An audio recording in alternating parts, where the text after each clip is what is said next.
Sam Sam on the award-winning CD Action Fun Dance by The Learning Station. Arms up high, reach for the sky. Let's sing and move along to the silly, silly Ram-Sam song. Oh, Ram-Sam Sam, oh, Ram-Sam Sam, gooly, gooly, gooly, gooly, gooly, Ram-Sam Sam. Oh, Ram-Sam Sam, oh, Ram-Sam Sam, gooly, gooly, gooly, gooly, gooly, Ram-Sam Sam. Oh, Ravi, gooly, gooly, gooly, gooly, gooly, Ram-Sam Sam. Oh, Ravi, gooly, gooly, gooly, gooly, gooly, Ram-Sam Sam. Arms up high, reach for the sky. If you wanna be a Ram-Sam master, you've got to go a little faster. Oh, Ram-Sam Sam, oh, Ram-Sam Sam, gooly, gooly, gooly, gooly, gooly, Ram-Sam Sam. Oh, Ram-Sam Sam, oh, Ram-Sam Sam, gooly, gooly, gooly, gooly, gooly, Ram-Sam Sam. Oh, Ravi, gooly, gooly, gooly, gooly, gooly, Ram-Sam Sam. Oh, Ravi, gooly, gooly, gooly, gooly, gooly, Ram-Sam Sam. Arms up high, reach for the sky. If you wanna be a Ram-Sam master, you got to go a little faster. Oh, Ram-Sam Sam, oh, Ram-Sam Sam, gooly, gooly, gooly, gooly, gooly, Ram-Sam Sam. Oh, Ram-Sam Sam, oh, Ram-Sam Sam, gooly, gooly, gooly, gooly, gooly, Ram-Sam Sam. Oh, Ravi, gooly, gooly, gooly, gooly, gooly, Ram-Sam Sam. Oh, Ravi, gooly, gooly, gooly, gooly, gooly, Ram-Sam Sam. Arms up high, reach for the sky. If you wanna be a Ram-Sam master, you got to go a little faster. Oh, Ram-Sam Sam, oh, Ram-Sam Sam, gooly, gooly, gooly, gooly, gooly, Ram-Sam Sam. Oh, Ram-Sam Sam, oh, Ram-Sam Sam, gooly, gooly, gooly, gooly, gooly, Ram-Sam Sam. Oh, Ravi, gooly, gooly, gooly, gooly, gooly, Ram-Sam Sam. Oh, Ravi, gooly, gooly, gooly, gooly, gooly, Ram-Sam Sam. Arms up high, reach for the sky. If you wanna be a Ram-Sam master, you got to go a little faster. Oh, Ram-Sam Sam, oh, Ram-Sam Sam, gooly, gooly, gooly, gooly, gooly, Ram-Sam Sam. Oh, Ram-Sam Sam, oh, Ram-Sam Sam, gooly, gooly, gooly, gooly, gooly, Ram-Sam Sam. Oh, Ravi, gooly, gooly, gooly, gooly, gooly, Ram-Sam Sam. Oh, Ravi, gooly, gooly, gooly, gooly, gooly, Ram-Sam Sam. Arms up high, reach for the sky. If you wanna be a Ram-Sam master, you got to go a little faster. Oh, Ram-Sam Sam, oh, Ram-Sam Sam, gooly, gooly, gooly, gooly, gooly, Ram-Sam Sam. Oh, Ram-Sam Sam, oh, Ram-Sam Sam, gooly, gooly, gooly, gooly, gooly, Ram-Sam Sam. Oh, Ravi, gooly, gooly, gooly, gooly, gooly, Ram-Sam Sam. Oh, Ravi, gooly, gooly, gooly, gooly, gooly, Ram-Sam Sam. Arms up high, reach for the sky. If you wanna be a Ram-Sam master, you got to go a little faster. Oh, Ram-Sam Sam, oh, Ram-Sam Sam, gooly, gooly, gooly, gooly, gooly, Ram-Sam Sam. Oh, Ram-Sam Sam, oh, Ram-Sam Sam, gooly, gooly, gooly, gooly, gooly, Ram-Sam Sam. Oh, Ravi, gooly, gooly, gooly, gooly, gooly, Ram-Sam Sam. Oh, Ravi, gooly, gooly, gooly, gooly, gooly, Ram-Sam Sam. Arms up high, reach for the sky. Now you're a Ram-Sam master, you're a Ram-Sam master. Are you a Ram-Sam master? Let us know if you are in the comment section below. Good day everyone. Today I will be going to discuss the lesson 8, which is the Pupil-led book talks, with my co-reporter, Miss Charis A. Piacidad. Okay, now, at the end of this lesson, you are expected to discuss the impacts of conducting pupil-led book talks. Second is to differentiate the characteristics of book talks and reading aloud. And lastly, simulate an actual pupil-led book talk. So this lesson aims to develop literacy through the teaching and use of children's literature among the elementary grade schoolers. So as would be elementary and the literature teachers soon, we should be able to enrich our strategy to immerse the pupils to develop reading and oral literacies while they enjoy the class. So, this lesson will help us as a future teacher to know some strategies nga pwede pa nato magamit in the future when we are doing our class, especially kanang sa elementary children's and when they are kanang reading para makuha nato ang ilahang atensyon. So one popular teaching strategy is conducting book talk. So isa jud ni siya ka strategy na maka-help sa ato to get our students' attention. So sometimes when we hear the word book, we often think of bulky reading materials. However, for the elementary graders, short story books with a minimum of 5 to 7 pages could suffice depending upon the grade level of the pupil. So, in pupil-led book talks, it also depends sa ato ang mga tudluan nga mga estudyante. Halimbawa, grade 1 or grade 2, dito po ta magkuha og stories nga mas basabtan sa mga grade 1 or sa mga grade 2. Depende sa ilahang level of thinking. This lesson will provide us the prime guidelines on how to use book talks as a teaching strategy. And this will also expose us to some criteria for conducting book talks. So, ready na ba mo maminaw? I-share ninyo nga maminaw mo kay namin mga activities nga himuon after the discussion. So, may I ask, have you ever read the most unforgettable storybook in your life? Naaba mo'y mga storybook sa una nga nangabasa nga hantod karon dili ninyo malimtan and gina-share ninyo to your younger siblings, sa inyong mga kailang nga mga bata, or gina-story ninyo sa mga other students? If yes, you might have shared with your playmates or peers the salient points of that storybook when you were a kid. So, some children had enjoyed the book stories of Goldilocks and the Bears. So, nakadungog na ba mo ana nga story? Si Goldilocks and the Bears. Or, Rapunzel.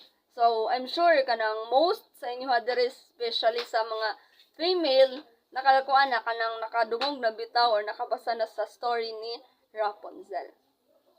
So, when children in the elementary grades are engrossed in reading entertaining books, then they too are truly entertained. Nganuman, makuha man sa book ang attention on that specific children. Kay tungod sa sulod sa book, ang iyahang setting, ang iyahang plot, ang story mismo, di ba? O ang mga characters.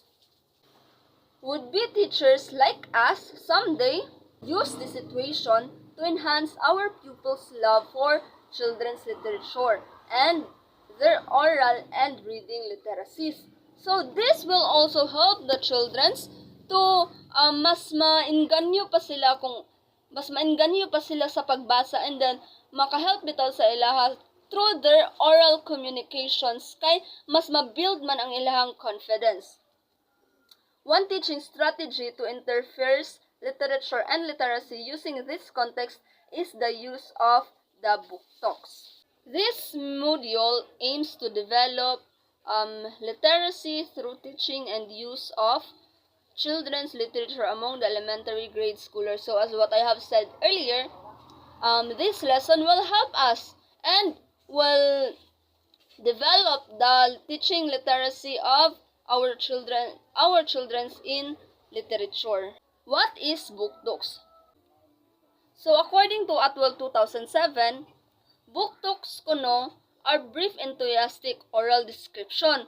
So it is a book that learners has entertainingly read. So mas ma-entertain ang mga student when they are using book talks or ma-engage sila sa book talks. And from the word entice, makuha ang ilahang attention by using this book.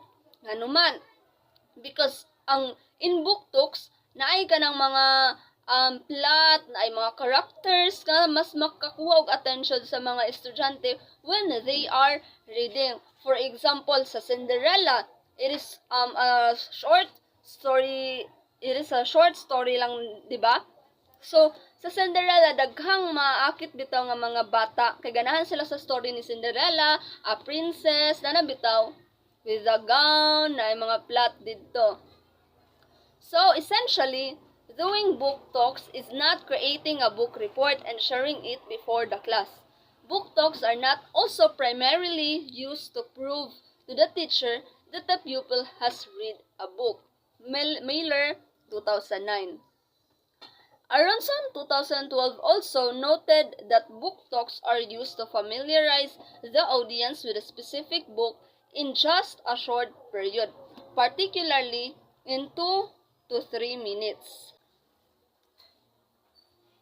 In that short time of presentation, the pupil will have the opportunity to expose other children to the main characters of the story, the main conflict, and the exciting journey of the character towards the end. Kay, when you are reading the story as a teacher, mas ma-imagine man sa mga pupils nimo kung unsay imong ginabasa.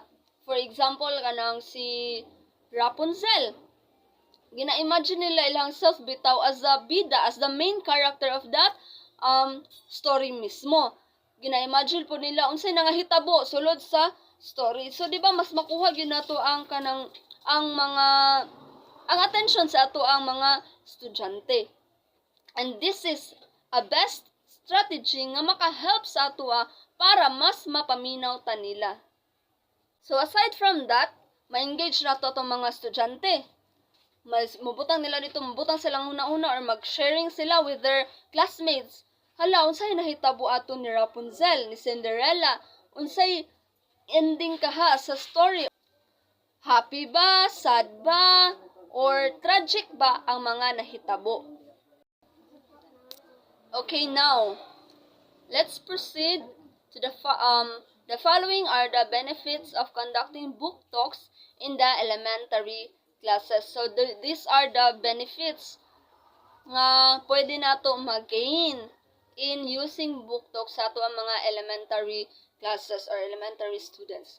First, book talks do not only engage young people to read but also develop a community of readers. Why? Aside sa ma-engage nato ang ato ang mga pupils, our young learners, to read and to entice, makadevelop pod ta og community of readers. By this makabalo sila unsay ginabasa sa isa. For example, kani nga student is kabalo siya mobasa. Ang isa ka student is kanang kulang pabitaw kay iyahang confidence para mobasa og unsa ka taas. This pupil makuan niya kanang dani bitaw niya ang isa pud ka estudyante para mobasa, mas na-shy kana advantage kay matudluan niya ang the other student on how to read. Second is conducting book talks is a way of introducing students to a vast array of text because they can be exposed to many authors, genres, and series with minutes. So mas mapalawak pabitaw ang learning capabilities sa atong mga students kay makabalo man sila, makaila pa man sila lain pa nga mga authors kung about the story, lain pa nga mga genres aside sa happy, sa sad, sa tragic, napoy horror, di ba? And also mubo ra siya nga story, dili dayon mawadan bitaw og ana ang mga bata kay di ba, as we all know, students have kanang gamay ra gyud kay ang learning capacity sa ato mga estudyante. Kanang dali ra kayo dali ra mawala ilang attention sa atua. And introducing book talks can be extremely advantageous for struggling readers because kani siya, aside sa makakuha ta og community of readers, ma-unite ato ang mga students and maka-collaborate, ma-collaborate sila, na sila united together to read together the story. Kaya ang isa kabalo mo basa, mapasabot niya sa isa kung unsay gibasa niya. And also, in introducing book talks, advantage jud kayo siya for our learners nga galisod pabitaw og basa. Kay mubo ra siya, mas magbaw ra bitaw ang mga language ra or kanang English nga mga sulat didto. And aside from that, aside from cooperative, engaging, mas maparticipative ang ato ang mga learners. Kay mga excited mangudin kina sila mangtubag. Example, pangutanon nimo sila kinsa may characters, kinsay bida sa story. So syempre nagingon, ma'am, si Cinderella ma'am, si Rapunzel ma'am, si Harry Potter ma'am. O di ba mas makuha nimo ilang attention and also mas madali ilang pagbasa because of the unity and because of the collaboration and cooperation of the class. Everyone, I will be the one to continue the reporting about the benefits of conducting book talks in the elementary classes. So let's start. Conversation arising from the book talks serve as improvement of comprehensions in the part of the sharer and the reader. So in this part, the sharer and the reader can build communication regarding to the story they have read. So, dili no, pwede nila iingon kung unsa ang ilahang nasabtan regarding to the story nga ilahang nabasa. So the sharer and the reader can also share what they have learned or what they have understand regarding to a story. So next is engaging in book talks also targets some core reading and speaking including listening. So engaging in book talks, the teacher can also target the reading and speaking of the students. If they can read the story or they can speak what they have learned, and also if they have listened to the story that the teacher have read. So standards and competencies inscribed in the current K-12 English curriculum, they include the following. So first is asking and answering questions about key details in the text. So a teacher is sharing a story, he or she can ask his students or her students about what is the story all about. And also, the students can answer if they know what is the story all about. Otherwise, the students also can ask questions to the teacher about what is the story all about, how did the story happen. Next is retelling stories and noting details. So the teacher can retell the stories if the students did not understand the story all about, and he or she can ask his students to note the important details of the story. Next is describing characters, setting, and major events in a story. So the teacher can ask his or her students about the characters, where is the setting of the story, in the major events that happened in the story. Also, last is participating in collaborative conversation with diverse partners. So in this part, the teacher can group his or her students in a 2 or 3, and they can share their learnings about what they have learned about the story. So pwede ni siya buhaton after the teacher read the story to his or her students. So now that you have know some paramount benefits of conducting book talks, it is also necessary for you to take note of the primary criteria for conducting book talks. The following research-based criteria were suggested by literacy researchers Bachelor and Cassidy 2009.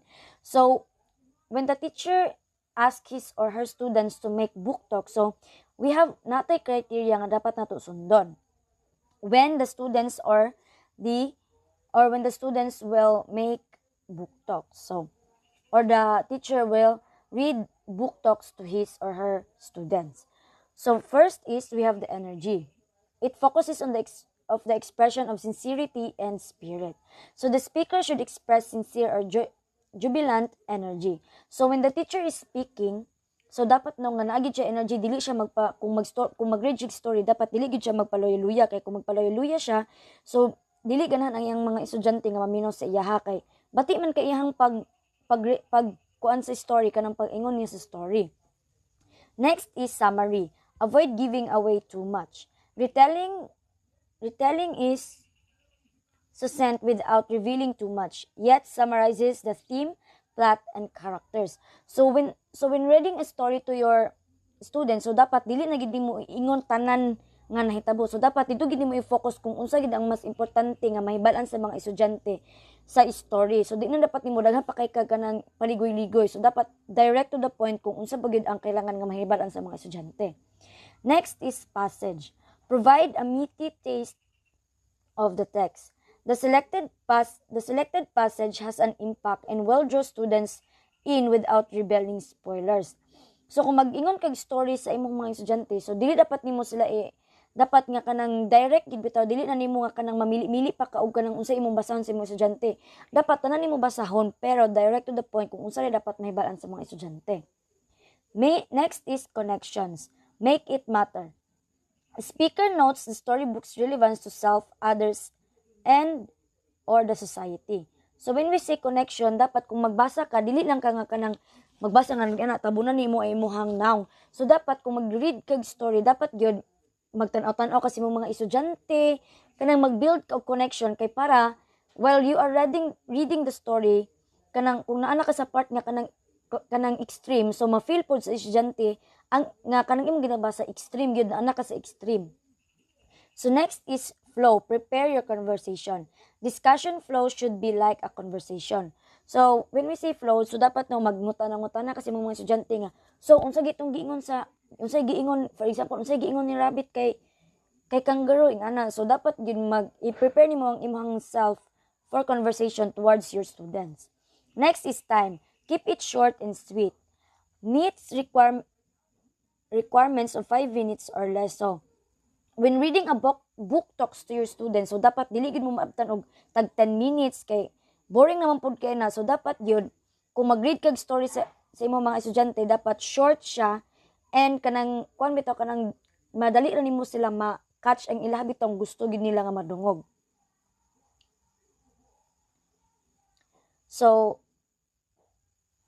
So these steps are specifically contextualized in the primary and early intermediate elementary grades. So mo ni siya ang steps no kung unsaon dapat nimo as a teacher nga makakuan ka og book talk sa imuhang mga estudyante. Ayha nimo sila kanang istoryahan bitaw og book talk. So dapat mo ni imong i-prepare. First is model how book talks are conducted. For beginning teachers like you, it is advantageous to look for sample videos on how to conduct book talks.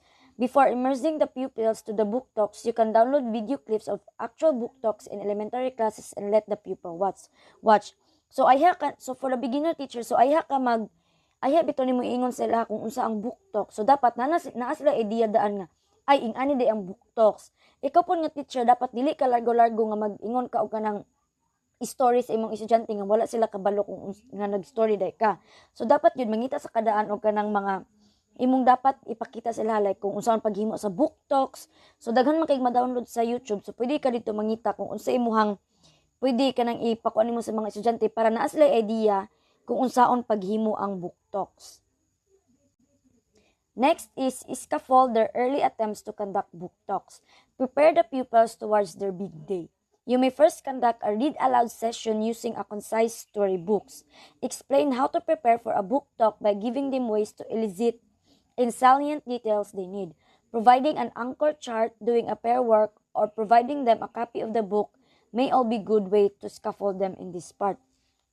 So diri nga part no, so dapat ayha ka magkuan sa imong mga estudyante. So dapat gyud pinaka-tagaan mo sila og kanang idea about how to make book talks. Tapos imo din silang ipa-prepare ingana or imo silang or kung ayha nimo sila ipahimo og kanang book talks. So ikaw as a teacher, ikaw may mag-una og kanang mag-read sila og story or tagaan nimo sila og kanang model bitaw or story nga pwede nila masun-an ay ingani di ang paghimo sa book talks. Ayha din nila na i-share din nila sa uban. So mao ni siya ang sample book talk anchor is provided below. So mao ni siya ang example sa book talks anchor chart. So pwede ni siya ingani inyuhang buhaton. So next is practice makes perfect. This stage prepares them for actual presentation of their book talks. Provide the pupils with an array of popular storybooks to choose from. Grouping them in this activity may also be an effective aid for starters, letting them read and monitor their work. So ayhan nimo sila direct nga ipakuan. So as a teacher, so dili dapat nimo sila direct kuan sa ilang story or book talk. So dapat ayan nimo sila ipakuan, naka-prepare na sila nakahimo na sila og book talks nga pwede nila gamiton or tagaan nimo sila og storybooks nga kanang pwede nila makapihan nga inganian ang paghimo sa book talks. Then after pwede din nimo sila i-groupings kay para kana nga group pwede nimo sila ipabuhat og kanang on their own story. Tapos ay ipa-prepare gid nimo sa daan ay nimo sila ipa-istorya sa tubangan sa ilahang book talks nga nahimo kay para mas effective bitaw ang ilahang pag istorya sa book talks kay kung direct dayon kung impronto so dili gyud na nila makuano kay dili man sila prepare so dapat gyud ipa-prepare nimo sa daan ay nimo sila ipa-istorya sa story nga ilang nahimo. So next is engage in real book talk. Select a fixed schedule of book talk. So sa kuano as a teacher, if you are teaching an elementary grades, so dili gid nimo so dapat kung magpakuan ka sila kung mag-story ka sa ilaha, so dapat dili nimo everyday. So dapat nalay schedule. For example, kung sa Friday ka gusto nga mag-read og story sa ilaha, so dapat kana Friday ra gyud dapat nimo sila istoryahan og story. So imo pud silang ingnan ana as a teacher nga. So ing ani no naatay story pero dili everyday na to sila ta mag-read og story but every Friday. Kay para pod nga kanang ang mga estudyante makakuan bitaw sila nga kanang dili pud sila maboringan sa klase nga na. So dapat mag-engage pud ka og kanang mga lahi-lahi nga story. So next is gather feedback from the book talks. One good way to improve the conduct of book talk is by gathering feedback from the participants. Inviting your head teacher or area coordinator or a few faculty members may be a good way to gather feedback for improvement. So, importante gini siya sa mga teacher, especially sa mga student kung ang teacher magpahimuog ka ng story tapos iingon ka ng ipa-story din na nila sa tubangan. So, importante nga naay participants or naay judge nga mag-judge sa ilahang story nga gihimo. Kay para makabalos sila kung asa dapat i-improve sa mga estudyante ang ilang gihimo or unsay dapat nilang i-improve when they are reading the story kung dapat ba nga kanang dungagan og expression ni ana. Importante ni siya nga naa feedback kay para as a teacher and also as a student kabalo ka kung asa ang imuhang i-improve dapita. So that's also so after the discussion so we are going to have two activities. So the first activity is you are going to create a book talks for elementary grades. So I am going to send the criteria sa GC na nako siya isendo kung unsa ang criteria sa activity number 1. Next is activity number 2, you are going to present the book talks that you have made. I appeal ang kanang criteria sa activity 2 so sa GC na nako na siya ibutang no. So ang kani siya kay by group ni siya ninyo buhaton. So kung kamo lang magpili kung kisa nga grupo ang inyong gusto nga makauban. So thank you guys.